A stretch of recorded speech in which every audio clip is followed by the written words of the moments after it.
Greetings and welcome everyone to this webinar, Ukraine's Fight for its Independence, the Past and the Future. My name is Ann Henge and I'm the coordinator of the Swedish Civil Society Network for Eastern Partnership and Russia at Forum CIV. This webinar is organized within the frames of this network in coordination between Forum CIV and Nordic Ukraine Forum. Since 24th of February, the world's attention turned towards the Russian invasion of Ukraine and the ongoing war. We have three panelists with us today who in the next 60 minutes will take us through the history of Ukraine and discuss the role of history in the war, as well as the implications of the war on Russia-Ukraine relations. Let me introduce the moderator of today's webinar, Dr. Karina Shyrokykh, who is Senior Lecturer in International Relations at Stockholm University and spokesperson for Nordic Ukraine Forum. Her research focuses on the European Union's external governance, European neighborhood policy, international public administration networks, and external democracy promotion. Karina, the floor is yours. Thank you, Anne, and welcome to the seminar. I would like to start with introducing our panelists. We are warmly welcoming our three distinguished panelists. The first panelist is Yuliya Yurchuk, who is a researcher in Ukrainian history at Södertorn University.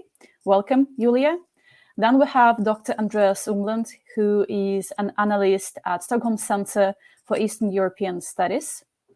And we have Dr. Alina Zubkovych, who is a researcher on contemporary Ukraine, but also the president of Nordic Ukraine Forum. Welcome. I would like to open up the discussion by asking you a question of the terms that we use when we discuss and describe the ongoing war in Ukraine. We have witnessed that throughout this 1.5 months of war, different analysts and different articles have been referring to the war using different terms. Some were describing that as a conflict, others still use the term crisis. The term invasion is broadly discussed and used. So I would like to ask you to reflect on these terms and answer whether the terms that we use to describe the war, whether they matter and in which way. And I would like to open this discussion asking Yuliya Yurchuk to reflect on this question. Thank you, Karina, for the question, and thank you for inviting me to this talk. And of course, I think that it matters which terms we use and which words we use. And I think that there is just a discrepancy between how we use the words in academia, because we have some time for reflection, to think about what is happening and analyze it, and how media use it. So I think that very often media use these terms like conflict now because they don't really reflect on what they are using, what they are speaking about, because they don't have time to really reflect on it. And they kind of use this tradition, okay, this is Ukraine crisis, and they keep on with this. But I think that we in academia, we have more time for reflection, and we can press media then to use the correct terms. And of course, when we see all these atrocities in Bucha, in Borodyanka, in Mariupol, it's just like very inefficient to say conflict, because conflict can lead to the war, can lead to invasion, but it cannot define the world now. Thank you, Julie. And the same question to you, Andreas. Does it matter which terms we use when we describe the ongoing events in Ukraine? In a sense, one could argue that they don't exclude each other, but I would argue that perhaps we have a Russian-Ukrainian conflict for 30 years now, which is about the independence of Ukraine. In 2014, there was the discussion after the annexation of Crimea, whether the East Ukrainian events are a sort of Ukraine crisis, in that they are something domestic. In spite of them happening just after the annexation of Crimea, there were even some academics who have argued that this is a primarily inner Ukrainian crisis. But we have now some empirical research that has looked at the exact sequence of the escalation of violence in eastern Ukraine, in the Donbas, in April, and this research by such researchers as Nikolai Mitrokhin, a Russian historian living in Germany, or Jakob Hauter, a German political scientist who lives in Great Britain, or Sanshiro Hosaka, a Japanese researcher who lives in Estonia. This research has actually shown that the escalation that happened in April 2014 in the Donetsk basin was orchestrated by the Russian state, and that we had mainly irregular actors there, also some secret service agents there, but that they were guided by the Russian state. So even this Ukraine crisis of 2014 was not a real Ukraine crisis. It was a pseudo-civil war staged by Russia in eastern Ukraine with local actors, but of course prominent there, but something that would have not occurred without Russian mingling. And since February this year, we have what has been called in Germany an Angriffskrieg, an offensive war. And in Germany, there's now even coming up a term that is very historically loaded, Vernichtungskrieg, destruction war, which is a term that comes from World War II, and that means not only an offensive, an attack, an invasion, an occupation, but it actually means, as the term says, a war aimed at genocide, at destruction, as the Russians say, demilitarization. One could argue deindustrialization of Ukraine, a destruction of the Ukrainian state and perhaps even of the Ukrainian nation. So the term war is here more than appropriate, and perhaps what we should also use now such additions as offensive war or destruction war for naming this war. Thank you. Alina, what do you think about these terms and how do they matter? Yeah, good morning, everyone. I would like to follow the line that was Yuliya and Andreas representing, and I understand that words are the instruments, they are the weapons and tools, and they help to define the situation, but at the same time, they represent the existing discourse. So when I hear someone using such words as crisis or conflict, it is a signal that I should be aware of what will come next, because in my opinion, conflict is something about misunderstanding, about the situation that can be fixed, and it also vaporizes the responsibility. Just an example, since 2014, Russian media and experts were calling the annexation of Crimea, an occupation of Crimea, the Crimea crisis.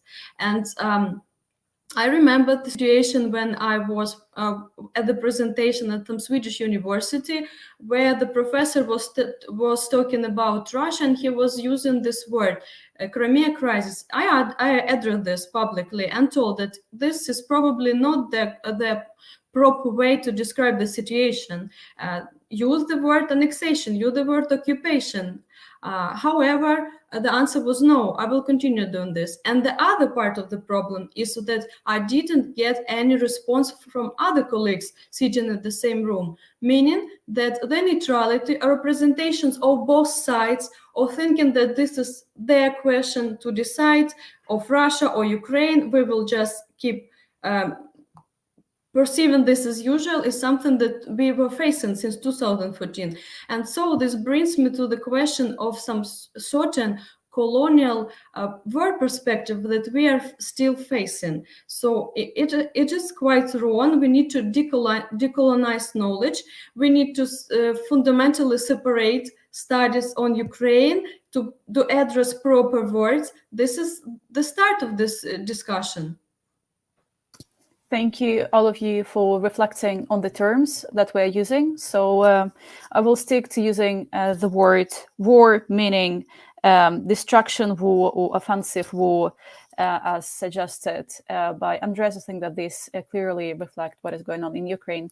My next question has to do with something that, Alina, you just started, about the parallels in history, right? You refer to the word colonization. I would assume that you refer to the Soviet history of Ukraine. So my question is then to all of you, why history occupies such a predominant and such an important role in this war? And I would like to ask you, Alina, to start the discussion. History gives the responsibility, and history defines our worldview. So the way how we think about things allow us to do certain actions later on. It legitimizes for actions. Therefore, when we are talking about the history of Ukraine and of Russia-Ukraine relations, we are talking about the discourse of colonialism, and this means that we are addressing certain aspects that should be mentioned immediately, because when we're talking about the Ukrainian history, we're talking about the content oppression of Ukrainian language, of Ukrainian identity. We're talking about the linguicides, about the physical elimination of those who had the Ukrainian identity. And so if we will analyze Russian-Ukraine relations for, let's say, last 300 years, we will see that starting from Muscovite Tsars, then with their emperors, each of them was having their decree banning printing in Ukrainian language, banning teaching in Ukrainian language. It was all accompanied by the Russification campaigns, oppression of Ukrainian identity. And so we will see this line both in 18th century, in 19th century, but then also comes the 20th century. And just let's talk about the 1930s with the question of the executed Renaissance, and finally with the Holodomor, the man-made genocide. And the problem with all these lines is that this history was not critically reflected, and there was no responsibility that was shared collectively, publicly, that allowed Russia today to still use the imperial discourse without having seen any casual relationship, and having no responsibility on the action that were done before by this colonial discourse that they provide. I think that, of course, Andreas and Yuliya will talk more on the details that I mentioned now, and we can continue this discussion further. Thank you, Alina. Andreas, my next question is to you. In trying to justify the war, we have heard Russian leadership to refer to different historical events in Ukraine, trying to frame the war as trying to address some historical injustices. So my question to you is, why does the Russian Federation tightly connect the ongoing war in Ukraine, on Ukrainian statehood to the historical events, and how far back in the history does this vision of history go? So basically, which historical events are related in this narrative that currently is being used to try to justify the war? I think the primary addressee for all of this is the Russian population, and here the idea is basically to represent the history of the Tsarist and Soviet empires as a history of unity between Russia and Ukraine, of friendship between the people, and to deny this imperial past that Alina has mentioned, and the colonial experience of Ukrainians. I think that is a very deep problem, because many Russians do not know about the suppression of Ukrainian language and culture in the Tsarist period, in the Soviet period. And so against this background, this sort of historical argument makes sense. For For the Western public here, there's an attempt, I would say largely unsuccessful attempt, to sort of play out historical cherry picking against the legal international order that has appeared in Eastern Europe after the breakup of the Soviet Union, so that the treaties that Russia has signed, above all the Belarus Agreement about the dissolution of the Soviet Union in December 1991, but also many following treaties, including the Russian-Ukrainian border treaty of 2002 that has been actually signed by Putin. All of this is then sort of nullified with some sort of historical cherry picking about the allegedly unjust dissolution of the Soviet Union, that territories that belong to Ukraine actually don't belong to Ukraine, and that they belong to Russia, and that the Ukrainians do not really exist as a nation, as an independent nation, and so on. And that also falls partly on fertile ground in the West, because people don't know much about the history of Ukraine, and then they think there's really something to be corrected here. But I think that is a small minority in the West.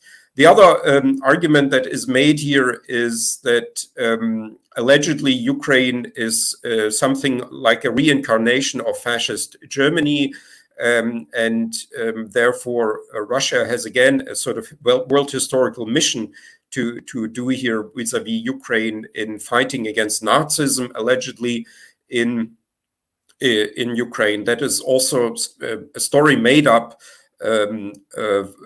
largely for Russian domestic consumption, and that is trying to hark back to the sort of glorious victory over fascism in 1945, and to continue now this war.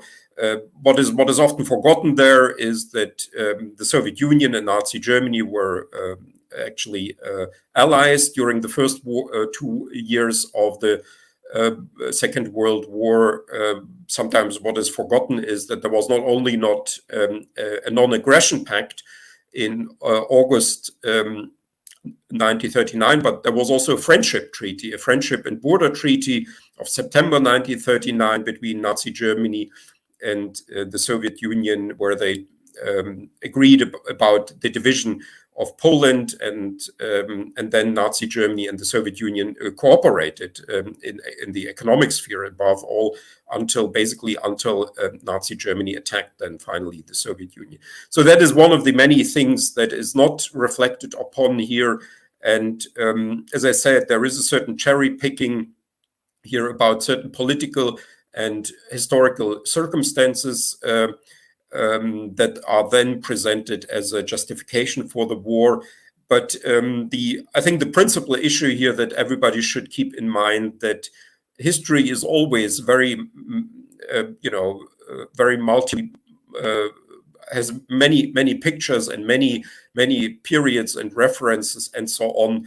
And if we agree to the Russian sort of historical justification for the war, then many countries would be justified to wage wars against their neighbors, because you can always find some sort of ambivalent period or episode in the past which can then be mobilized to present a justification for violating political sovereignty, territorial integrity, and international law.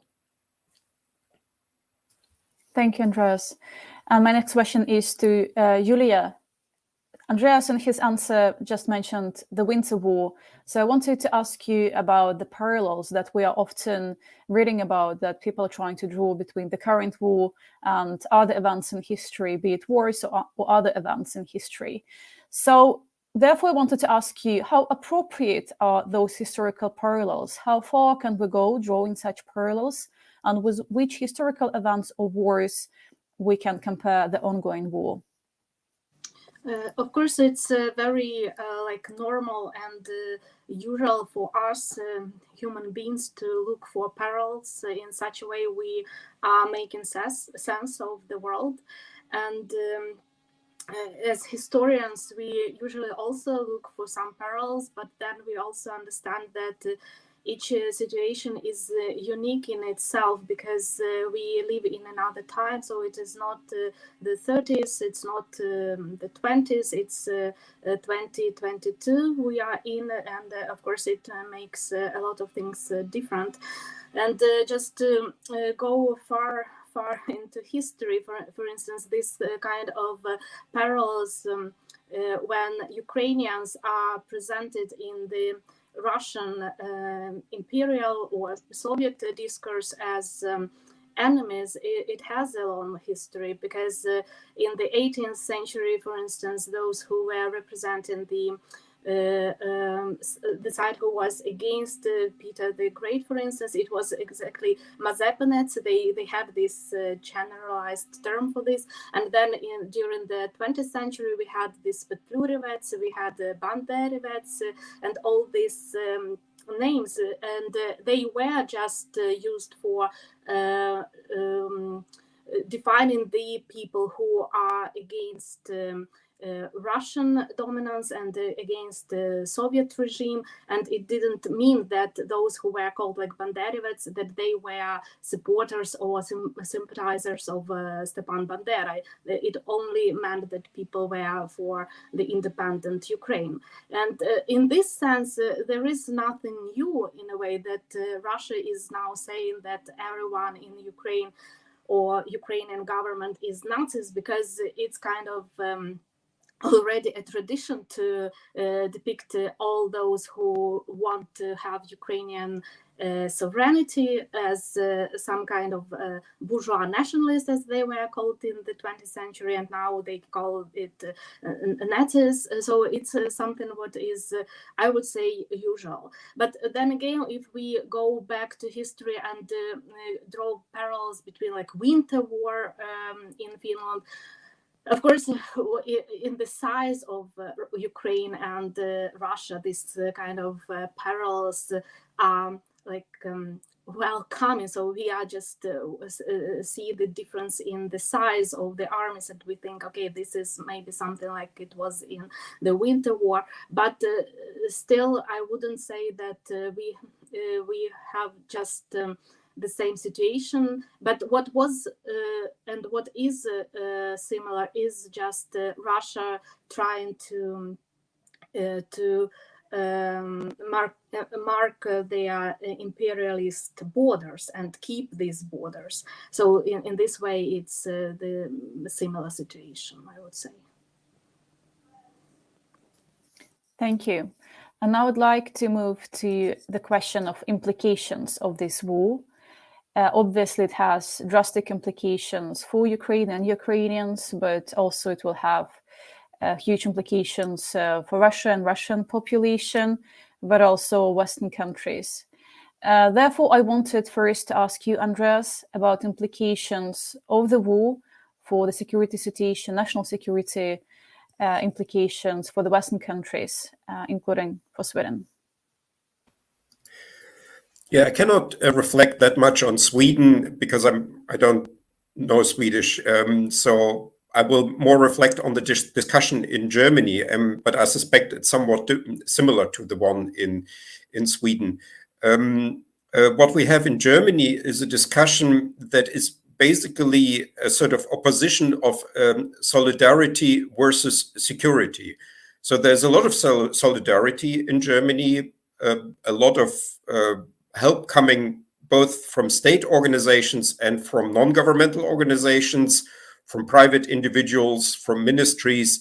All sorts of structures and groups are supporting Ukraine. But on the other hand, we have then this sort of restraint in the help, partly concerning the sanctions, and that not all possible sanctions are being adopted, and not all possible armament that could be sent to Ukraine is being sent. And here we have then a security argument that allegedly the national security of Germany then demands to restrain our solidarity and let us be more careful in the kind of support that we are providing for Ukraine in terms of sanctions and weapons.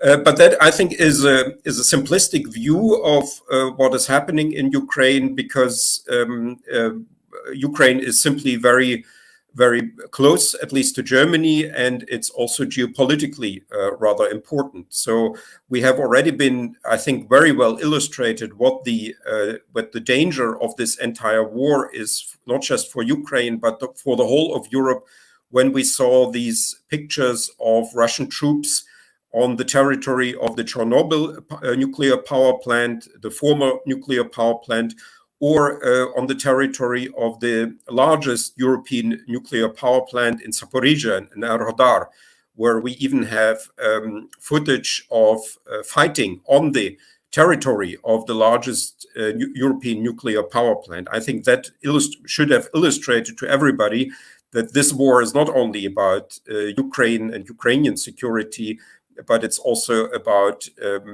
European security in general.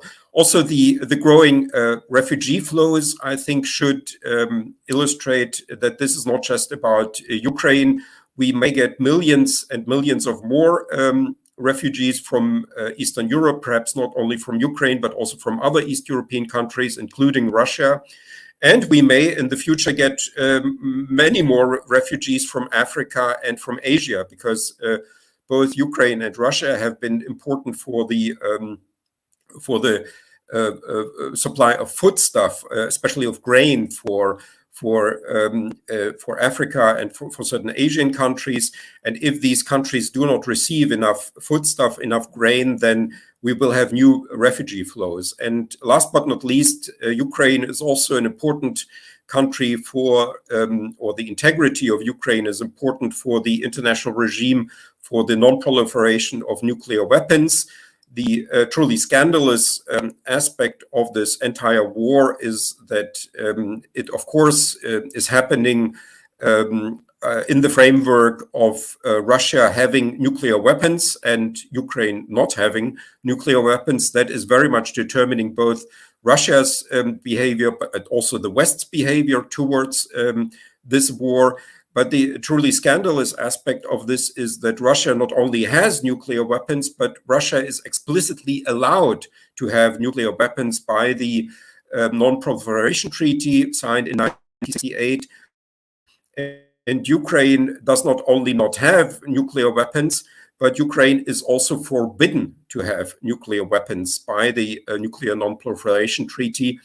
And the current Russian behavior and also the restrained Western so far restrained reaction in the West, and including Germany, towards the Russian offensive war in Ukraine is putting on its head the logic of the Nuclear Non-Proliferation Treaty, because the current situation is simply teaching many governments and diplomats and experts around the world that what you need for national security are nuclear weapons and not international law, and that you don't want to be as stupid as the Ukrainians and become a victim of an attack by a nuclear power. And perhaps you even want to be as smart as Putin and try to get nuclear weapons, and then you can actually snatch a piece of territory from a neighboring country and threaten everybody else with nuclear disaster. And that's why I think this entire war is the meaning and the significance of this entire war goes far beyond not only the borders of Ukraine, but also far beyond Eastern Europe and Europe, and is touching upon the world security system and the national security of many West European countries that are currently largely defining their policy towards Ukraine, their largely supportive policy for Ukraine in terms of solidarity, and not sufficiently in terms of their own security. Thank you for your contribution, Andreas. And that's, of course, very scary to hear about the proliferation implications that many countries might draw for themselves as a result of the war. And perhaps that as logical conclusions that some of the countries might arrive eventually to. But just to clarify on this question, do you see any immediate risks of countries developing nuclear weapons in the context of the Russian war on Ukraine? Do you think that there are particular regions or countries that we have to watch closely or closer than other countries where this risk is higher? Well, I mean, not all of the countries of the world, almost all of the countries of the world have signed the Nuclear Non-Proliferation Treaty, but not all of them. Some countries have nuclear weapons, like Pakistan, like North Korea, India. And so this is already an open question. What I'm fearing here most is that we may get in the next years perhaps some new disruptive technology with which you could then easily produce a nuclear weapon. Currently, what is also inhibiting proliferation of nuclear weapons is that to produce them is costly and technologically laborious. And so it's not easy to build the bomb. But who knows? I mean, we are now observing, like every other year, a large technological disruption, something totally new coming up. And if one day this would also concern the production of nuclear weapons, then we may end up against the background of what is now happening to Ukraine in a world that could look very different from the one we are now living in. And then, of course, countries like, I don't know, I'm just picking now arbitrarily a country like Vietnam, which had already a war with China over northern Vietnam, might be tempted, let's say, to actually acquire a nuclear weapon, and many other countries around the world that would perhaps think that they don't want to end up like Ukraine, then with a neighboring country taking a prime piece of their territory.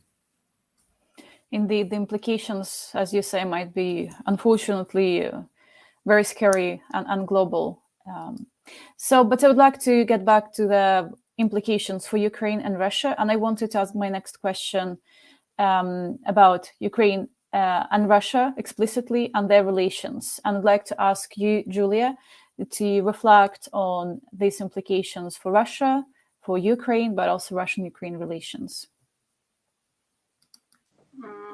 I think that the implications to both Ukraine and Russia, we already see a lot on the ground, right? And in terms of what it can mean to Russian-Ukrainian relations in the future, it will, of course, depend on the outcomes of the war and what will happen then. But right now, it's just very difficult to see any kind of relations between Russia and the Ukraine right now.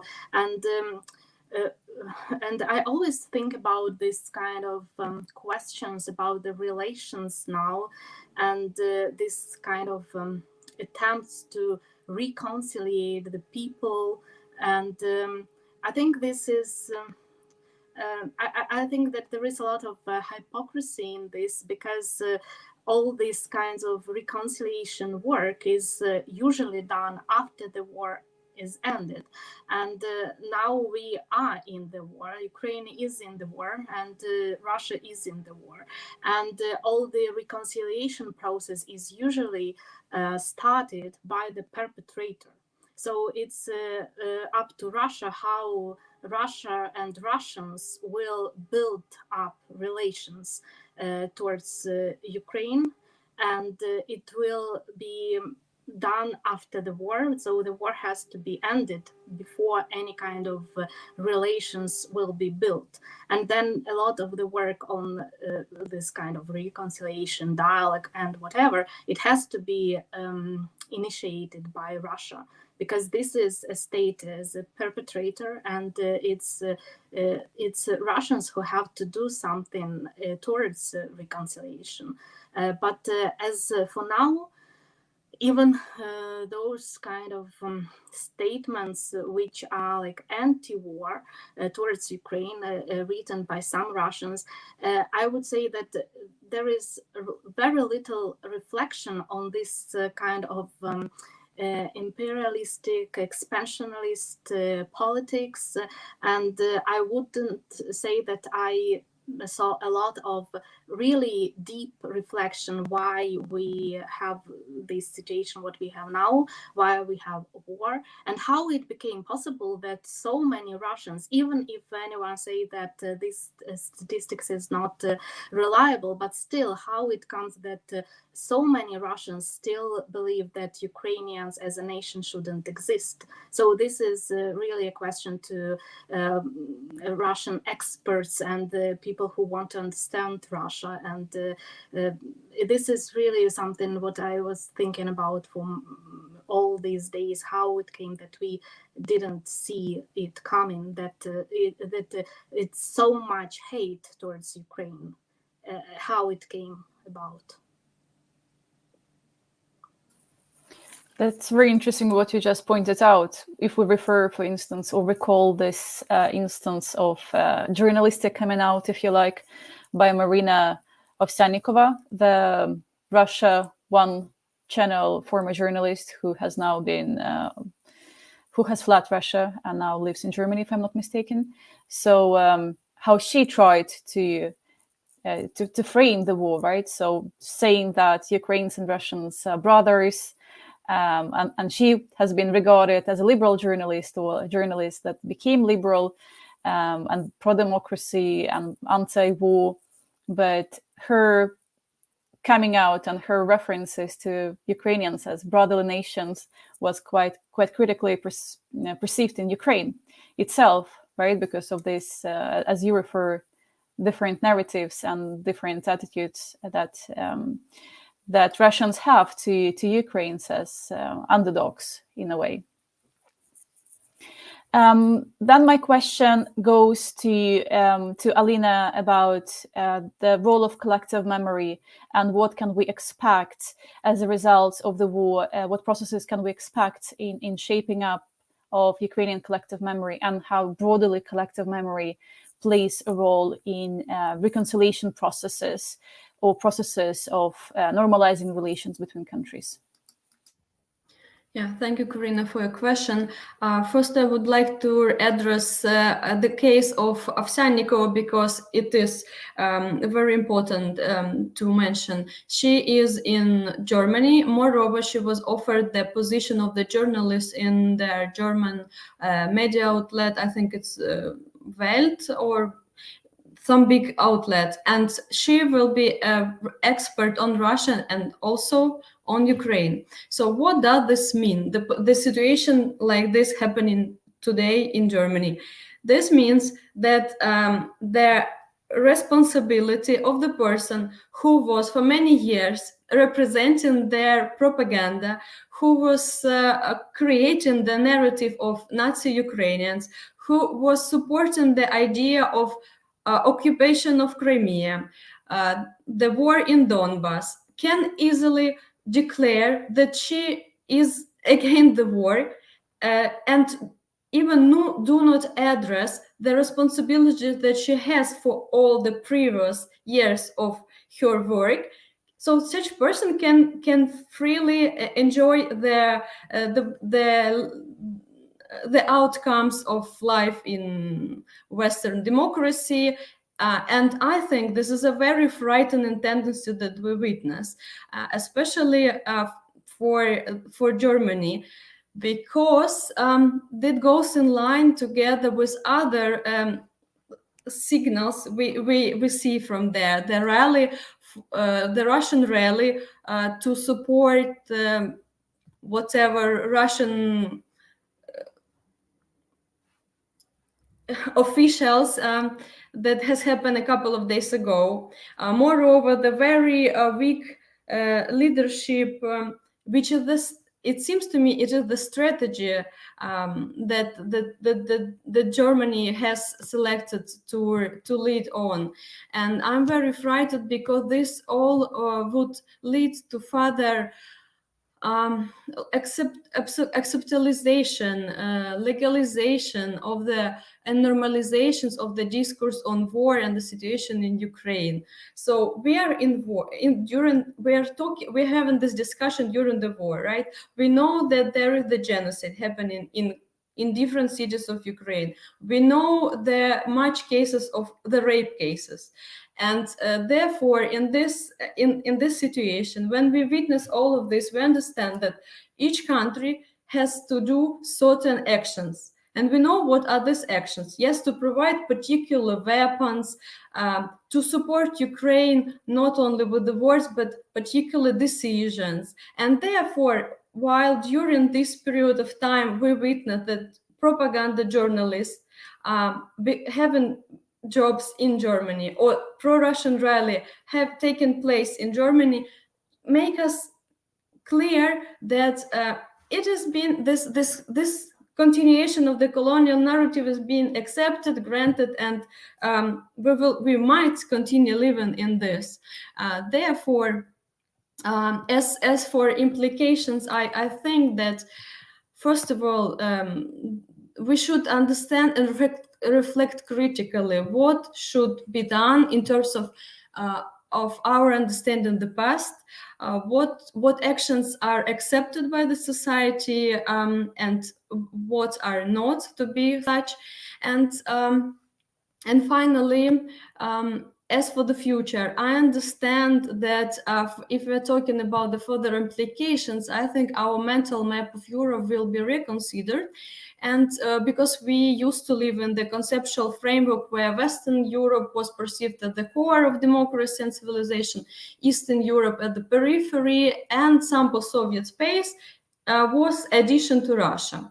So in my opinion, the war that we are facing now is the rupture between the former grand perception and the construction of the different imaginary structure. So the epicenter of this free world, the avant-garde culture, the newest ecological projects, architectural projects, IT projects will move to Ukraine. I think that Ukraine will be this ground for the experiments, for the newer projects, new big constructions, and this brand of freedom and bravery, it's already something that we are witnessing, and it will be developed further. So I think that democracies will benefit by collaborating with Ukraine in the future. But in order to get to that point, we need to stop the war, and we need to critically reflect on the history.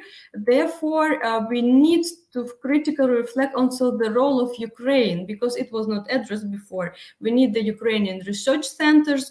We need to cut Ukraine from post-Soviet and Russian space, and we need to include it to the European history, but also to the genocide studies, to Holocaust studies, and also the history of Europe and social science related faculties, in order to decolonize the knowledge and to understand better things about ourselves as people who live in the Western or Scandinavian northern part of Europe. Yeah, thank you. Thank you for your reflections, Alina. And I would like to indicate to our audience that you also can pose your questions to the panelists. You're very welcome to write your questions and indicate whom exactly you ask this question. And I have my last block of questions, if you like, which relate to what we in Europe can do to help Ukraine, what we have to watch out for, and what in different elements of the society we must do to help Ukraine, be it governments, Western governments, be it civil society, as we have been hosted by Forum SCEEUS, that is an umbrella organization for organizations, NGOs that work with Eastern Partnership countries. So what can we do being in our respective positions, and what do we have to focus primarily? So first I'd like to ask this question, Andreas. So what can we do, what must we do in our roles as experts, in your case, civil society representatives, in other cases? What are your reflections on that? Again, I'm a little bit here judging this on the background of the German public discourse, and what I see here is basically already a large amount of compassion, empathy, support, solidarity for Ukraine. So in a way, this has become easier now with the start of the war. I think the war is just such a big fact and such a big factor that you know, it creates simply certain frameworks that that even very sophisticated Russian propaganda cannot overcome anymore.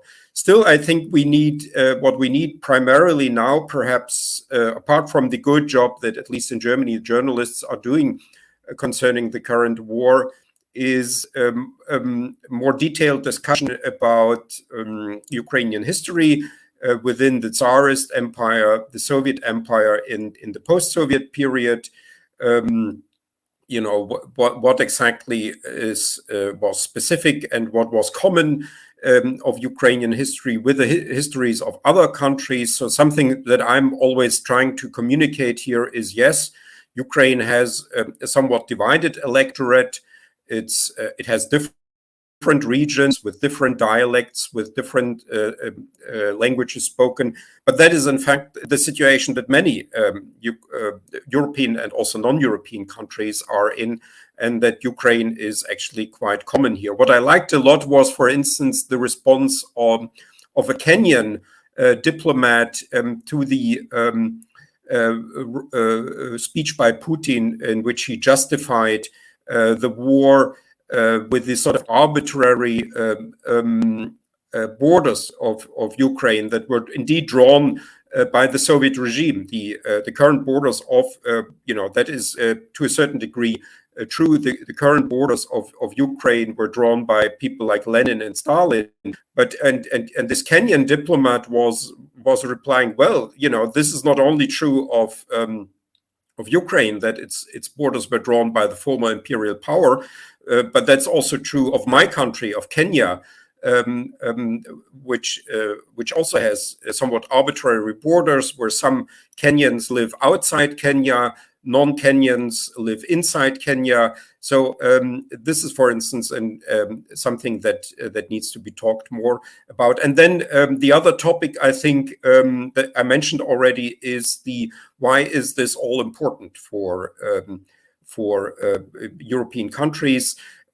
So it's not only about European values and morality and ethical issues and freedom and so on, but it's also about the national security, the future of West European people. I think in Eastern Europe, I think most people understand intuitively that what happens in Ukraine also concerns them directly. And that's why we see, for instance, countries like Slovakia and the Czech Republic and Poland and the Baltic republics providing a lot of help, also military help, for instance, now heavy weapons to Ukraine, because they simply know that whatever happens in Ukraine will also concern them. It's not only about solidarity. But for many West Europeans, I think that's not yet clear. And so we need to explain why Ukraine is important for the European order as a whole, and for the international, even the international order of the entire world. Thank you, Andreas. Yuliya, what do you think about ways to better help Ukraine in the current situation?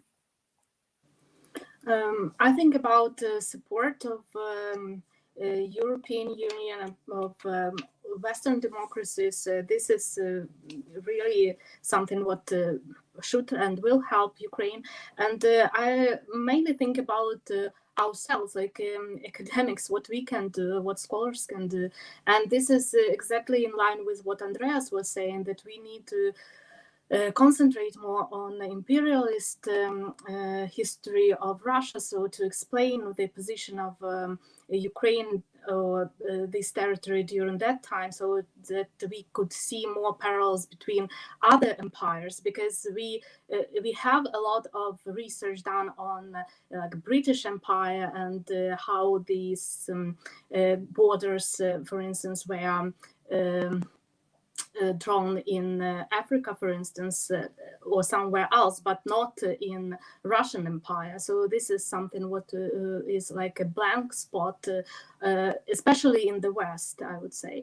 And I also think about the discussion which was already maybe a year ago in the German newspaper Die Zeit, and there Jürgen Zimmerer, the German historian, and the American scholar Michael Rothberg were writing about the need to break a taboo on comparison, and what they were speaking about, or what they were writing about there, is exactly that we concentrate so much on the Nazis' crimes, and we forget about other crimes in history. And this is something what I, as a historian, also experience during all my professional life, because every time I tried to write about like memory of Holodomor, for instance, I had a lot of reviewers saying to me that you should put Holodomor in quotation marks,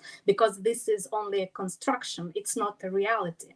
So I think that this is something what academics should do, because we should openly speak about the Soviet crimes. And I think that because the Soviet Union, because Russia didn't have this kind of Vergangenheitsbewältigung as Germany had, they didn't speak about the crimes of the Soviet regime.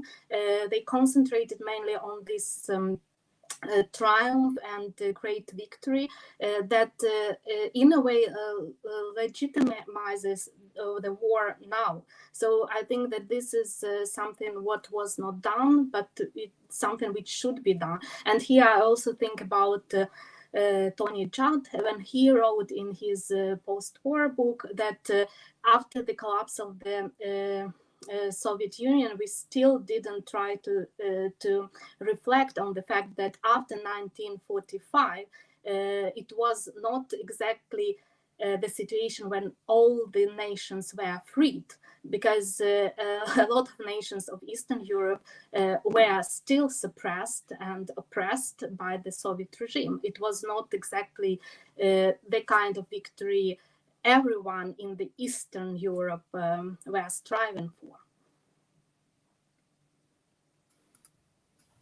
Thank you, Yuliya. And I ask you, Alina, to reflect on the same question. What can civil society do well, you represent civil society here. What can civil society do to help Ukraine prevail and Ukrainian independence to prevail? Yeah, I will be brief. So first of all, critical reconsideration of their history of Russia, critical reconsideration of Soviet crimes, as Yuliya mentioned, and consideration on their history of Ukraine. By Soviet crime, for example, I would like to mention 1945 till 1949, the liberation of Germany by Soviet army, and the mass cases, the rape cases that were happening there. There is approximately, what I've read, that approximately 2 million women were raped. And there were witnesses also of the rape cases of Russians, Ukrainian, Belarusians, women who were kept in the concentration camps. So they were liberated by the Soviets and they were raped. So I mean that this is the clearly the causal relationship that we see, something that was not critically reflected in the past, allow us to witness certain same strategies being used today by the same people. And secondly, also, if we are talking about the academia, as I mentioned, understanding why we don't know much on Ukrainian history, why it was on the margins of our general discourse of Eastern Europe, some brotherhood country to Russia, and also why answering the question why so many experts did not predict that Ukraine will be fighting like hell for already almost 50 days. This is also the way that we didn't have these predictions before mean that we don't know much about Ukraine, and so we need this really critical reflections on its place in the history of Europe and on our previously oblivion of studying Ukraine. And secondly, just as the person at the civil society, we can do much more. We can sign petitions, we can make donations, we can help refugees, we can push the governments to make clear actions with providing weapons. We can raise different questions on the number of ambassadors of Russian and Belarus embassies who are still located, for example, in Stockholm. We can address a lot of questions, and we can push the governments to do more, even though they are doing incredible things during this time.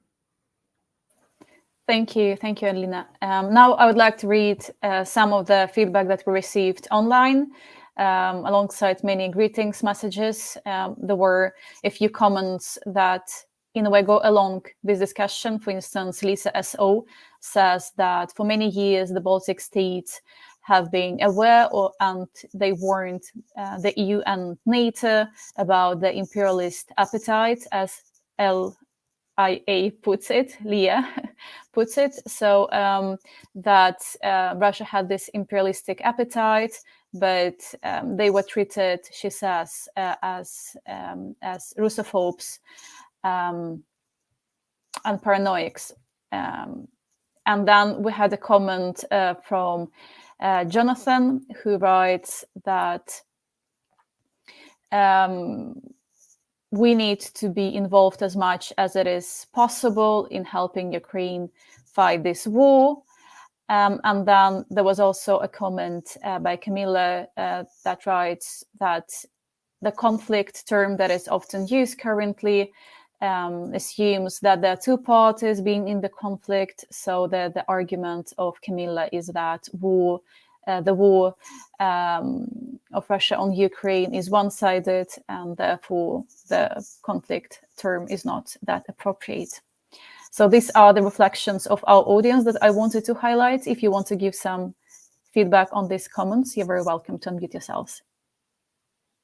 Andreas, do you want to start maybe? Yeah, maybe a reflection on this talk about Russophobia, which I've also encountered a lot. In Germany, I'm in fact, and also in Russia, I'm known as one of the main Russophobes, although I have actually family links to Russia, and I know probably Russian language and Russian culture better than most people who call me Russophobe. I think what is often forgotten in this entire discussion here is that the current leaders of Russia came to a large degree out of the former KGB, and they also accept the tradition of the KGB, the previous organizations that were preceding the KGB, the GPU, OGPU, NKVD, ČK, and so on. And these were, of course, organizations that were very much engaged over 70 years into the physical destruction of Russian culture, of Russian traditions, the Russian church, Russian science, Russian literature, Russian philosophy, and so on. And now these former KGB agents who were part of this organization that was destroying, it was more, of course, there was even more aggressive towards the non-Russian nations of the Soviet Union, but it was also destructive regarding the Russian national cultural institutions and representatives. And so when one now, defends these rulers of Russia as from a supposedly Russophile position against supposed Russophobes, one should remember, what kind of leadership, what kind of Russia in quotation marks one is actually defending here. This